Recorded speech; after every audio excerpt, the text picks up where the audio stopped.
Daoibh is muise Clíona agus inniu be muise glóirt le faoin. Tuar Ceatha. An bhfuil agad Cuideachtain Tuar Ceatha nó an bhacaise cinna réalt. Ná bí buaithe mna bhaca. Tá tugtar agam an seo. Seo Tuar Ceatha. Stúa Ellen. Le sé rifriúla atá gceist. Bíonn sé le feiceáil sa spéir. Ní gcónaí.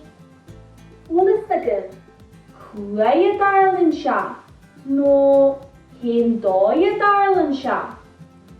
Well, na le háil sin an ghrian tríd neathain. Gentar Tuar Ceatha. Deirtar go bhfuil páta mór le fáil ag deireadh an Tuar Ceatha.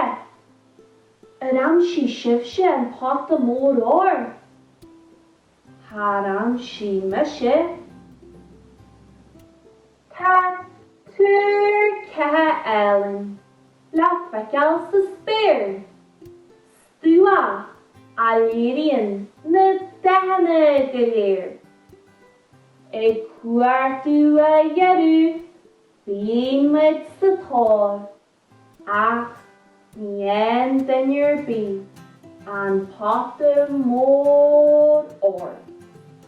Nis lothimid faoin na daithne difriúla atá le fáil ar a Tuar Ceatha agus tá rá daithne lom an seo le codúilinn.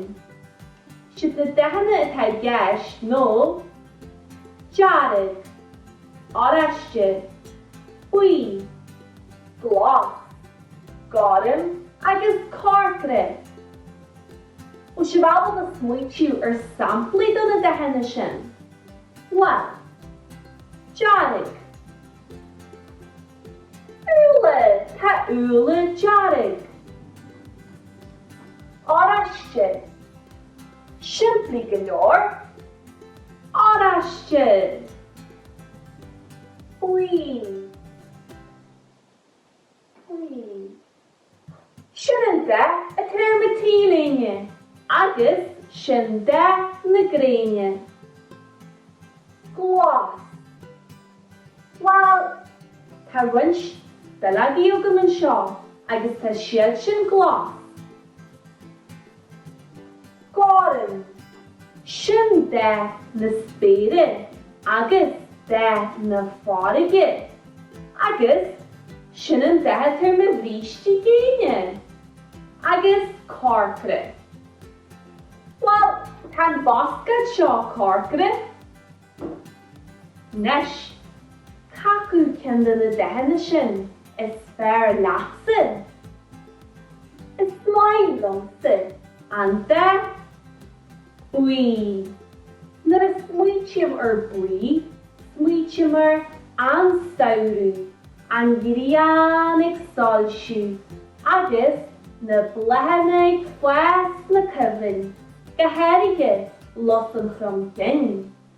Nis, má tá sibh taobh amuigh, bígí gur go maith fáinne an Tuar Ceatha.